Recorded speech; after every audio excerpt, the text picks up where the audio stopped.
இதோ இருக்குது பாருப்பா. இந்த கரை பக்கத்தை நம்ம வந்து இப்படி மடித்து போட்டுக்கலாம். ரெண்டாக மடிச்சுக்கலாம். திரும்ப இன்னொரு பக்கம் இப்படி மடிக்கணும். இந்த ஓப்பன் பக்கம்லாம் இப்படி இருக்கணும். ஃபோல்டான பக்கம் இந்த பக்கம் அங்கே வரணும். ஒரு மடிப்பு இருக்குதுல்ல, இது வந்து நம்ம பக்கம் இருக்கணும். ஓப்பன் பீஸ் எல்லாமே இந்த பக்கம் இருக்கணும். ஓகேங்களா? இதுதான் ஸ்லீவ் பண்ணுற விதம்.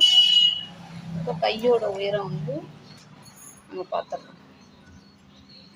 கை உயரம் 5.5 கொடுத்துருக்காங்க. நம்ம 1/2 இன்ச்சு மடித்து தைக்கிறதுக்காக 1/2 இன்ச்சு விட்டுறோம். 5.5 கொடுத்துருக்காங்க இல்லையா? இது வந்து தையலுக்கு சேர்த்து 1/2 இன்ச்சு நமக்கு 6 எடுத்துக்கலாம். இது வந்து தையலுக்கு இங்கே 1/2 இன்ச்சும் அங்கே 1/2 இன்ச்சும் விடணும். போட்டோமா? இங்கே வந்துட்டு நம்ம வந்து ஒரு 3 அளவுக்கு வச்சு. ஓகேங்களா? அடுத்தது 1/2 இன்ச்சு.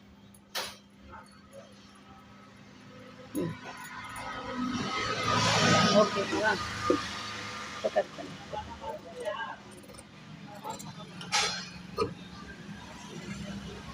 இங்கே வந்து நம்ம அடுத்தது நம்ம வந்து இங்கே வந்து ஷேப் கொஞ்சம் எடுத்தோம்னா சுருக்க தெரியாமல் இருக்கிறதுக்காக இந்த ஷேப் எடுக்கணும்.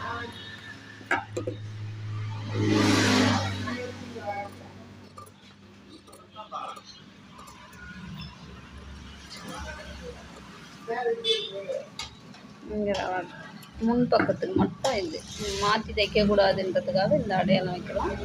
இதையும் போட்டு சீட் கட் பண்ணியாச்சு.